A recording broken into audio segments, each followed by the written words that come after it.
Salut, moi c'est Greg alias Trio, pour ceux qui me connaissent du gaming. Et voici ma femme Nono et notre jeune chien Plouf et notre fils Fanche. Ah, et le gros van blanc, lui, c'est Bernie. Avec lui, nous allons voir le monde, et il y a beaucoup à voir. On vous emmène? Allez, c'est parti.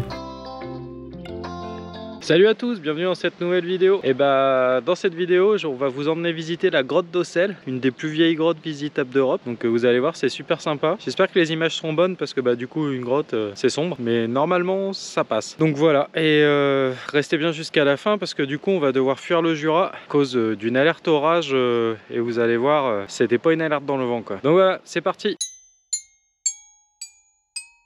Bon, on va visiter la grotte d'Aussel maintenant. D'Aussel, pardon.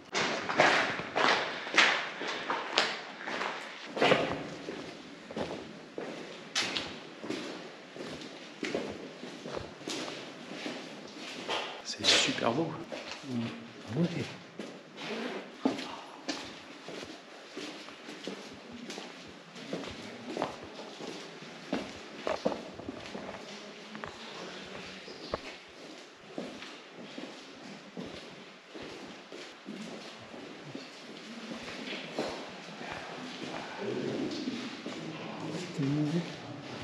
Alors, en effet, c'est depuis 1504 que se visite Aussel. Ce qui ont fait avec Antiparos en Grèce la plus ancienne cavité touristique du monde. Et c'est la raison pour laquelle, sur les parois des premières salles, comme ici, vous pouvez voir de très grosses traces très noires.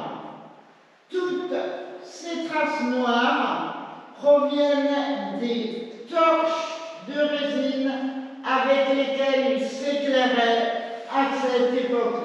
Aujourd'hui, nous connaissons Aussel sur 14 km.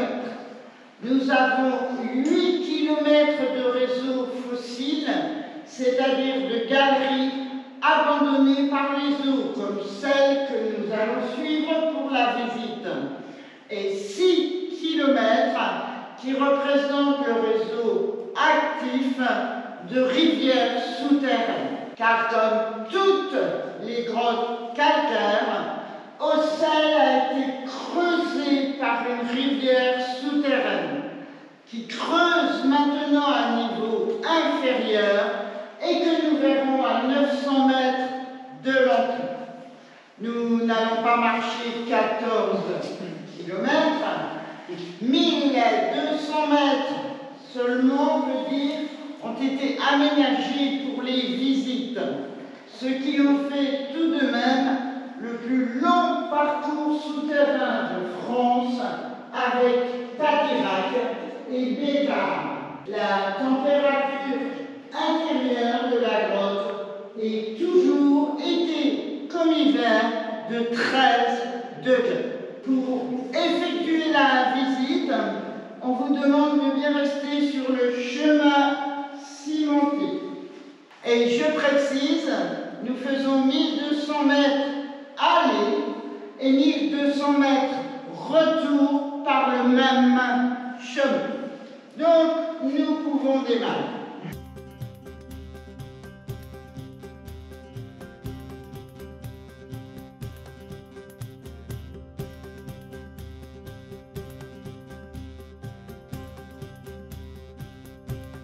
Ici, nous trouvons les premières informations importantes de la grotte. L'explication de ces formations est simple, puisque ce sont les eaux d'infiltration, c'est-à-dire les eaux de pluie qui traversent la colline, entrent sur le terrain calcaire de la grotte et entraînent quelques fines pellicules de calcaire pour les déposer au sol et former les stalagmites qui montent et à la voûte les stalactites qui tombent.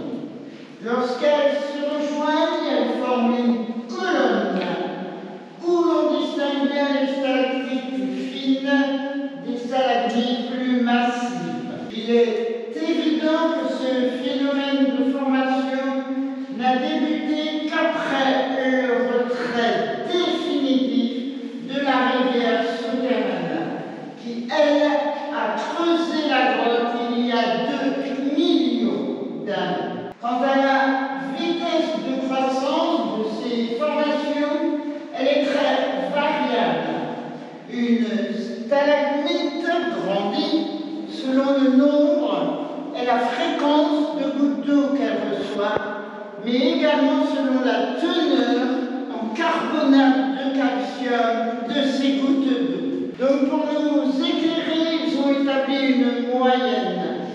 Et pour grandir d'1 centimètre, un seul centimètre, une stalagmite a besoin de 100 ans.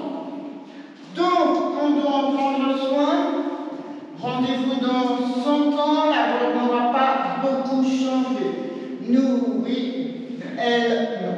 Alors, tout au long de la visite, vous allez voir du calcaire tout blanc, comme devant nous, la petite stalagmite. À Rossel, il s'agit de calcite. Et tout ce qui brille, ce n'est pas moi qui ai jeté des paillettes, comme m'a dit une petite fille, ce sont les cristaux de calcite. Alors, on va poursuivre en montant quelques marches.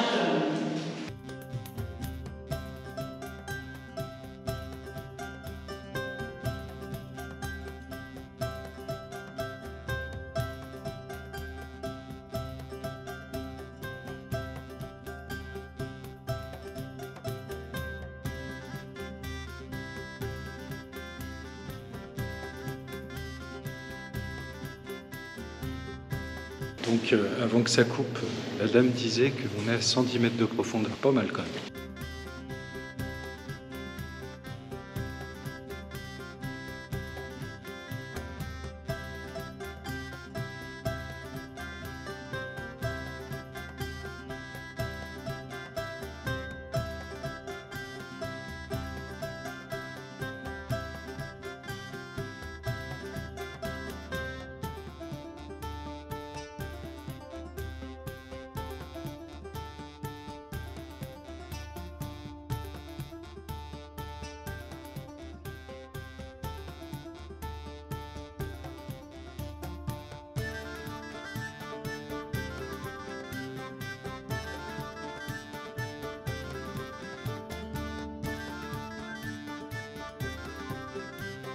Les murs, je pense que des personnes ont vu, il y a quelques inscriptions ou des graffitis, surtout dans cette salle. On n'en parle pas, il y a certaines inscriptions historiques, mais la plupart, avant 1965, les visites dans la grotte étaient libres. Donc ils ont fait comme leurs ancêtres, ils venaient faire des concerts dans cette partie sèche. Donc il y a eu des graffitis, ça fait partie de l'histoire d'Auxelles.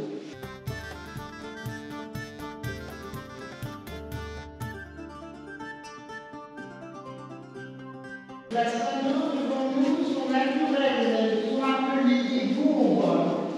Les Asiatiques se sont inspirés des grottes pour créer leur rizière. On revient ici, c'est en Espagne. Tout au long de la visite, vous allez voir des stalagmites comme celle-ci ou celle-ci, ainsi que des stalactites comme coupées. Les années 1700, les hommes cherchaient d'où provenaient ces formations. Leur première théorie était que l'eau devenait glace puis pierre. Ils ont coupé pour voir si cela reviendrait. Les pauvres n'ont pas pu voir. Nous on revoit quelques stalagmites renaître, mais pas partout. Et là donc on retrouve la calcite et ses cristaux. Alors là, les grands baisser la tête.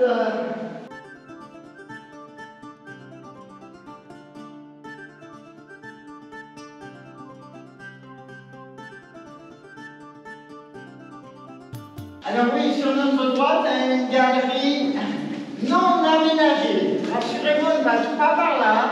C'est que pour la lumière. Par contre, ici,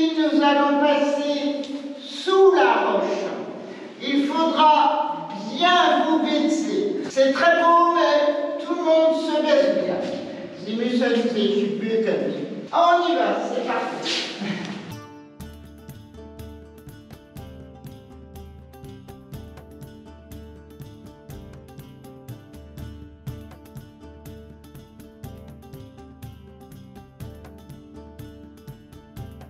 Juste ici, un seul quelques audacieux à partir de 1740 se sont aventurés dans cette seconde partie de la grotte, seconde partie plus concrétionnée et surtout plus colorée. Alors ce sont les sels minéraux qui donnent les couleurs à la roche calcaire. Couleurs très visibles sur cette paroi devant nous. Vous pouvez voir en gris clair un peu bleuté, comme dans ma lampe là. Vous le voyez également ici, ou devant vous ici. Ce sont les sels de cuivre en beige. On a un peu partout, quelquefois c'est même un peu orangé. Ce sont les sels de fer. Et en gris foncé, pratiquement noir, nous avons les sels de manganèse. Alors il y a deux cristallisations issues du calcaire, la calcite et l'aragonite. À Auxerre, vous ne verrez que des cristallisations de calcite. L'aragonite a besoin de température supérieure à 13 degrés pour se développer. Donc ici, tout est de calcite, la plupart recouverts de sel minéraux. Quant au nom de la grotte, rien à voir avec les sels minéraux. La grotte a pris le nom de la commune voisine, Auxerre, Auricella en latin, qui signifie ville d'or. Car à l'époque romaine, dans les alluvions de la plaine, étaient trouvées de fines paillettes d'or. Les anciens disent que si on recherchait bien, on en retrouverait. Alors, avis aux amateurs.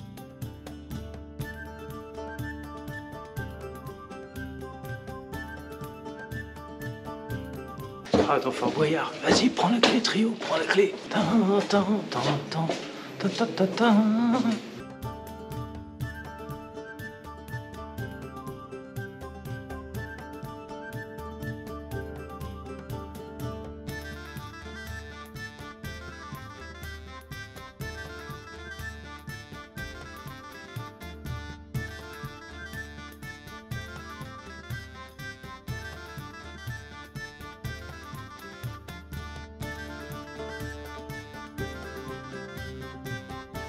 Dans ma grotte, il y a des stalagmites, il y a des stalactites, et j'ai de l'arthrite. Alors, cette majestueuse colonne, qui est la plus grande de la grotte, a été datée de 500 000 années. Bon, alors du coup, changement de programme. Là, on est toujours dans le Jura. Ça fait 3 jours qu'on est sous la pluie, 3 jours qu'il n'y a plus de soleil, qu'il n'y a plus rien, qu'il fait froid.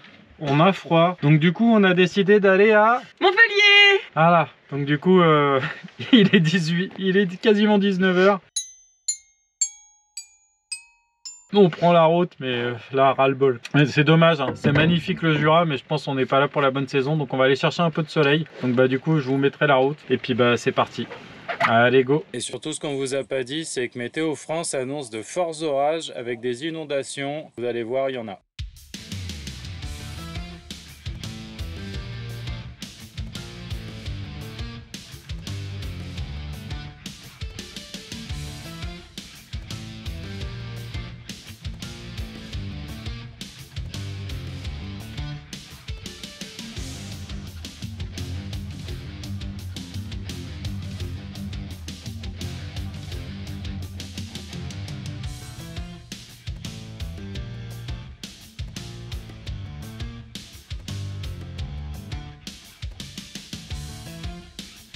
Oui, Bernier a traversé des rivières et on a dû éviter des arbres couchés sur la chaussée. Donc je pense qu'on a vraiment bien fait de partir.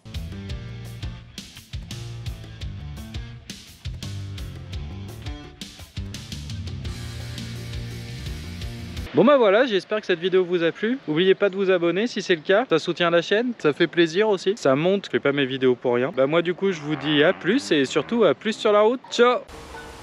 Hey, t'as pensé à t'abonner et à liker? Et à commenter et à partager Parce que si tu veux qu'on puisse acheter du nouveau matos, pour faire des vidéos pour toi. faut t'abonner.